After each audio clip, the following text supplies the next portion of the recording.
ಬಡವರಿಗೆ ಸಿಗದ ವಸತಿ ಭಾಗ್ಯ 30 ವರ್ಷದಿಂದ ಗುಡಿಸಲಿನಲ್ಲಿ ವಾಸ. ಸ್ವಾತಂತ್ರ್ಯ ಬಂದು 78 ವರ್ಷಗಳು ಕಳೆದರೂ ತಪ್ಪದ ಗೋಳು. ಮೈಸೂರು ಜಿಲ್ಲೆಯ ಹೆಡತಲೆ ಗ್ರಾಮದಲ್ಲಿ ಬಡ ಕುಟುಂಬ ಕಣ್ಣೀರು ಹಾಕಿರೋದು. ವಾಸಕ್ಕೆ ಮನೆಯಿಲ್ಲದೆ ದುಂಡಮ್ಮ ಶಿವಣ್ಣ ಕುಟುಂಬ ಪರದಾಡಿರೋದು. ಕಳೆದ 35 ವರ್ಷಗಳಿಂದ ತೆಂಗಿನ ಗರಿ ಗುಡಿಸಲಿನಲ್ಲೇ ವಾಸ ಮಾಡಲಾಗ್ತಾ ಇದೆ. ವಿದ್ಯುತ್ತು ಇಲ್ಲ, ಮನೆಯೂ ಇಲ್ಲ. ಒಂದು ಹೊತ್ತಿನ ಊಟಕ್ಕೂ ಕೂಡ ಪರದಾಡಬೇಕಾದಂಥ ಪರಿಸ್ಥಿತಿ ನಿರ್ಮಾಣ ಆಗ್ಬಿಟ್ಟಿದೆ. ಮಳೆ ಬಂದರೆ ಇನ್ನೊಬ್ಬರ ಮನೆಗೆ ಹೋಗಿ ಮಲಗುವಂಥ ಸ್ಥಿತಿ ಬೇರೆ ಇದೆ. ಹೀಗಾಗಿ ಸೂರು ಕಲ್ಪಿಸಿಕೊಡಿ ಅಂತ ಕುಟುಂಬಸ್ಥರು ಅಳಲನ್ನ ತೋಡ್ಕೊಳ್ತಾ ಇದ್ದಾರೆ.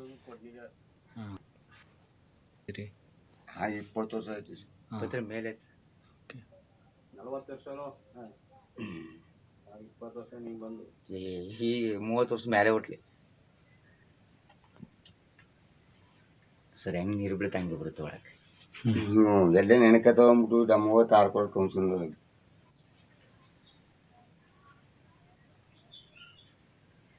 ಈ ಕಡೆ ಬಣ್ಣ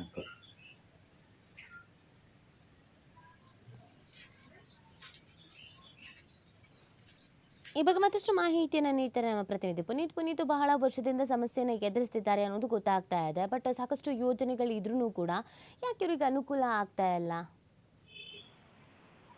ಸಾಕಷ್ಟು ಬಾರಿ ಇವ್ರಿಗಿರ್ತಕ್ಕಂತ ಸಮಸ್ಯೆಯ ಬಗ್ಗೆ ಅಧಿಕಾರಿಗಳನ್ನ, ಜೊತೆಗೆ ಅಲ್ಲಿರ್ತಕ್ಕಂಥ ಚುನಾಯಿತ ಪ್ರತಿನಿಧಿಗಳನ್ನ ಮನವಿ ಮಾಡ್ಕೊಳ್ತಕ್ಕಂಥದ್ದು, ಜೊತೆಗೆ ಸಾಕಷ್ಟು ಬಾರಿ ಅರ್ಜಿಗಳನ್ನ ಕೊಟ್ಟಿರ್ತಕ್ಕಂಥ ಒಂದು ಕೆಲಸವನ್ನು ಕೂಡ ಮಾಡಿದ್ದಾರೆ. ಆದ್ರೆ ಇಲ್ಲಿ ಅಧಿಕಾರಿಗಳಿರ್ಬಹುದು ಅಥವಾ ಅಲ್ಲಿರ್ತಕ್ಕಂಥ ಚುನಾಯಿತ ಪ್ರತಿನಿಧಿಗಳಿರ್ಬಹುದು, ಅವರ ಒಂದು ಸಮಸ್ಯೆಯನ್ನ ಬಗೆಹರಿಸುವಂತಹ ಒಂದು ಪ್ರಯತ್ನಕ್ಕೆ ಅವರು ಮುಂದಾಗಿಲ್ಲ ಅನ್ನೋದಕ್ಕೆ ಇದು ಸ್ಪಷ್ಟವಾದಂತಹ ಒಂದು ಕಾರಣ ಅಂತಾನೂ ಕೂಡ ಹೇಳ್ಬೋದು. ಯಾಕೆಂತ ಹೇಳಿದ್ರೆ ಇನ್ನೂ ಕೂಡ ಗರಿಯ ಒಂದು ಗುಡಿಸಲಿನಲ್ಲೇ, ಅವರು ತೆಂಗಿನ ಗರಿಯ ಒಂದು ಗುಡಿಸಲು ಏನ್ ಬರುತ್ತೆ ಅದರಲ್ಲೇ ಜೀವನವನ್ನು ಸಾಗಿಸ್ತಾ ಇರ್ತಕ್ಕಂಥದ್ದು.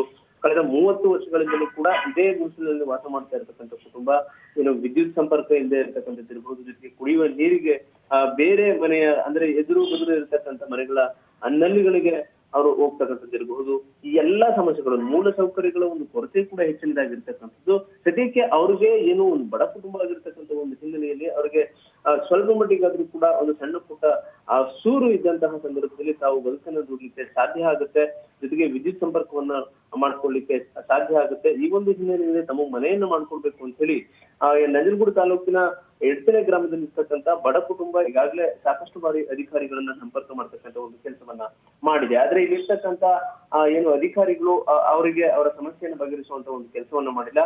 ಇನ್ನ ಗ್ರಾಮದ ದಂಡಮ್ಮ ಮತ್ತೆ ಶಿವಣ್ಣ ಕುಟುಂಬ ಏನಿದೆ, ಈ ಒಂದು ಕುಟುಂಬ ಕಳೆದ 30 ವರ್ಷಗಳಿಂದಲೂ ಕೂಡ ಗುಡಿಸಲಿನಲ್ಲೇ ಜೀವನವನ್ನ ಸಾಗಿಸ್ತಾ ಇರತಕ್ಕಂಥದ್ದು. ಇನ್ನು ಸರ್ಕಾರದ ಕಾಂಗ್ರೆಸ್ನ ಒಂದು ಗ್ಯಾರಂಟಿಗಳಿದ್ದಾವೆ. ಈ ಗ್ಯಾರಂಟಿಗಳಲ್ಲೂ ಕೂಡ ಅವ್ರಿಗೆ ಸಾಕಷ್ಟು ಏನು ಯೋಜನೆಗಳು ಅವ್ರ ಕೈ ಸೇರಿಲ್ಲ. ಇದು ಒಂದು ಕಡೆ ಸಮಸ್ಯೆ. ಆದ್ರೆ ಅವರು ಕೂಲಿಯನ್ನ ಮಾಡಿ ಅವರು ಬದುಕನ್ನ ತೂಡ್ತಾ ಇರ್ತಕ್ಕಂಥದ್ದು ಕಂಡು ಬರ್ತಾ ಇದೆ. ಇನ್ನು ಗುಡಿಸಲ ಮನೆ ಅನ್ನೋ ಕಾರಣಕ್ಕೆ ಅವರ ನಂಟರುಗಳಿರ್ಬೋದು, ಸ್ನೇಹಿತರುಗಳಿರ್ಬೋದು, ಇವ್ರು ಯಾರು ಕೂಡ ಅವರ ಮನೆಯತ್ತ ಸುಳಿದ ಇರ್ತಕ್ಕಂಥದ್ದು. ಅವ್ರಿಗೆ ಒಂದು ರೀತಿ ಏನು ಮನನೊಂದಿದೆ ಆ ಒಂದು ಕುಟುಂಬ ಅಂತಲೂ ಕೂಡ ಹೇಳ್ಬೋದು. ಸದ್ಯಕ್ಕೆ ಅಧಿಕಾರಿಗಳಿಗೆ ಇಷ್ಟೇ ಮನವಿ ಮಾಡಿದ್ರು ಕೂಡ ಏನು ಅವರು ಸ್ಪಂದಿಸ್ತಾ ಇಲ್ಲ.